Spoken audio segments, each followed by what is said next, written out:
ಸಜ್ಜನರ ಸಹವಾಸದ ಮಹತ್ವವನ್ನು ಹೇಳ್ತಾರೆ.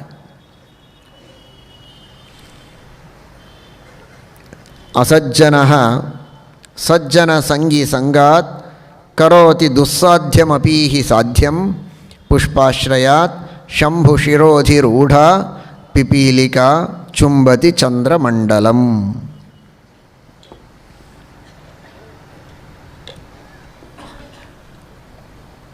ಎಷ್ಟು ಸುಂದರವಾಗಿ ಹೇಳಿದ್ದಾರೆ ನೋಡಿ.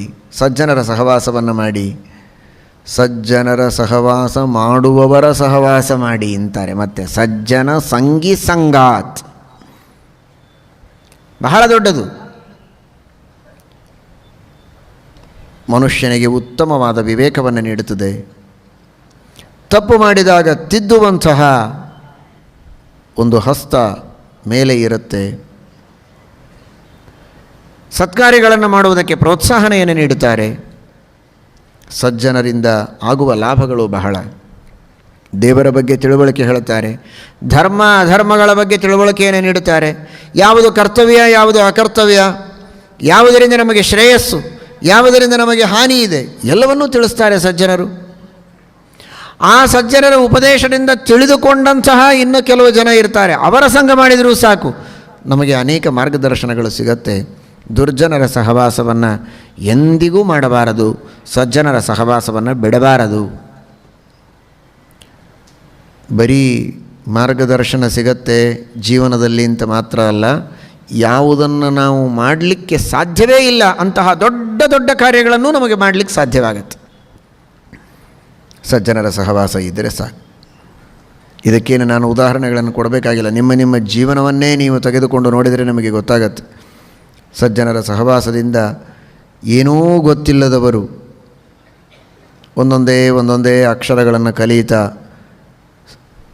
ಶಾಸ್ತ್ರಗಳ ಶ್ರವಣವನ್ನು ಮಾಡಿ, ಅಧ್ಯಯನವನ್ನು ಮಾಡಿ, ದೊಡ್ಡ ದೊಡ್ಡ ಗ್ರಂಥಗಳ ಅಭ್ಯಾಸ ಮಾಡಿ, ಮಂಗಲವನ್ನು ಮಾಡಿ, ಯಜ್ಞಯಾಗಾದಿಗಳನ್ನು ಮಾಡಿ ದೊಡ್ಡ ಕಾರ್ಯಗಳನ್ನು ಮಾಡುತ್ತಾರೆ. ಮೊದಲು ಶೂನ್ಯ, ಆದರೆ ಸಜ್ಜನರ ಸಂಘದಿಂದ ಒಂದೊಂದು ಹೆಜ್ಜೆಯನ್ನು ಮುಂದಿಡುತ್ತಾ ದೊಡ್ಡ ಸ್ಥಾನವನ್ನು ಹೊಂದುವುದಕ್ಕೆ ಸಾಧ್ಯ ಇದೆ. ಆ ರೀತಿ ಹೊಂದಿದರೇ ಅದು ಚೆನ್ನಾಗಿ ಸ್ಥಿರವಾಗಿ ಉಳಿಯುತ್ತೆ. ಸಂಪತ್ತಾಗಲಿ ಜ್ಞಾನವಾಗಲಿ ಇದ್ದಕ್ಕಿದ್ದಂತೆ ಬಂದರೆ ಕೆಲವೊಮ್ಮೆ ಅಹಂಕಾರ ಬಂದುಬಿಡ್ತದೆ. ಅದಕ್ಕಾಗಿಯೇ ಲಕ್ಷ್ಮೀದೇವಿಗೆ ಪ್ರಾರ್ಥನೆ ಮಾಡಿದ್ದು, ಹೆಜ್ಜೆಯ ಮೇಲೊಂದು ಹೆಜ್ಜೆಯ ನಿಕ್ಕುತ ನನ್ನ ಮನೆಗೆ ಬರಬೇಕು, ಭಾಗ್ಯದ ಲಕ್ಷ್ಮೀ ಬಾರಮ್ಮ. ಒಂದೇ ಸಲ ಬಂದು ಕೂತು ಬಿಡಬೇಡ, ಹಾರಿ ಬಂದು ಪೀಠದ ಮೇಲೆ ಕೂಡಬೇಡ, ಹೆಜ್ಜೆಯ ಮೇಲೆ ಹೆಜ್ಜೆ ಇಡ್ತಾ ಬಾ ಅಂತ. ಇದನ್ನೇ ನಾವು ಲಕ್ಷ್ಮೀದೇವಿಗೆ ಕಲಿಸ್ಬೇಕಾ? ಹೆಜ್ಜೆಯ ಮೇಲೆ ಹೆಜ್ಜೆ ಇಡು, ಹೇಗೆ ಬರಬೇಕು, ಹೇಗೆ ಬಿಡಲ್ಲ ಅವಳಿಗೆ ಗೊತ್ತು. ಹಾಗಾದರೆ ಲಕ್ಷ್ಮೀದೇವಿಗೆ ಎಲ್ಲ ಗೊತ್ತು.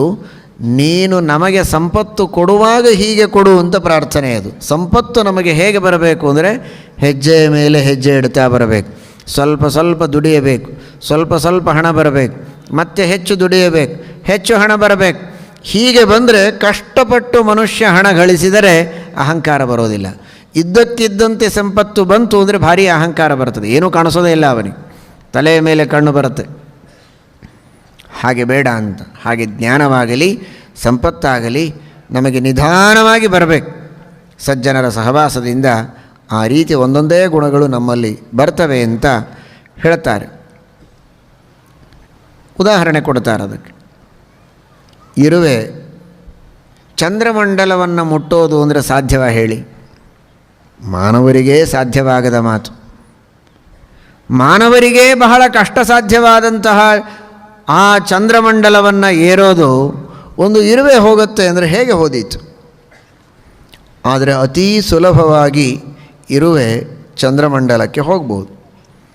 ಚಂದ್ರನಿಗೆ ಚುಂಬನ ಮಾಡಬಹುದು. ಇರುವೆ ಚಂದ್ರನಿಗೂ ಚುಂಬನ ಮಾಡುವುದಕ್ಕೆ ಸಾಧ್ಯ ಇದೆ. ಅದು ಯಾವಾಗ ಸಾಧ್ಯ ಗೊತ್ತಾ? ರುದ್ರದೇವರು ತಲೆಯ ಮೇಲೆ ಚಂದ್ರನನ್ನು ಕೂಡಿಸಿಕೊಂಡಿದ್ದಾರೆ.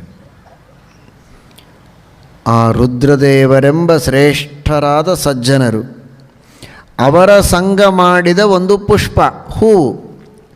ರುದ್ರದೇವರ ತಲೆಯ ಮೇಲೆ ಒಂದು ಹೂವು ಏರಿಸಿದರೆ ರುದ್ರದೇವರ ಸಂಘ ಆಯಿತು ಆ ಪುಷ್ಪಕ್ಕೆ. ಆ ಹೂವಿನ ಮೇಲೆ ಒಂದು ಇರುವೆ ಕುಳಿತಿತ್ತು. ಮಾರುಕಟ್ಟೆಯಲ್ಲಿಯೋ ಅಥವಾ ತೋಟದಲ್ಲಿಯೋ ಹೂವಿನ ಮೇಲೆ ಒಂದು ಇರುವೆ ಏರಿ ಕುಳಿತಿದೆ. ಹೂವಿನ ಸಂಘ ಮಾಡಿತು. ಆ ಹೂವು ರುದ್ರದೇವರ ಸಂಘವನ್ನು ಮಾಡಿದೆ.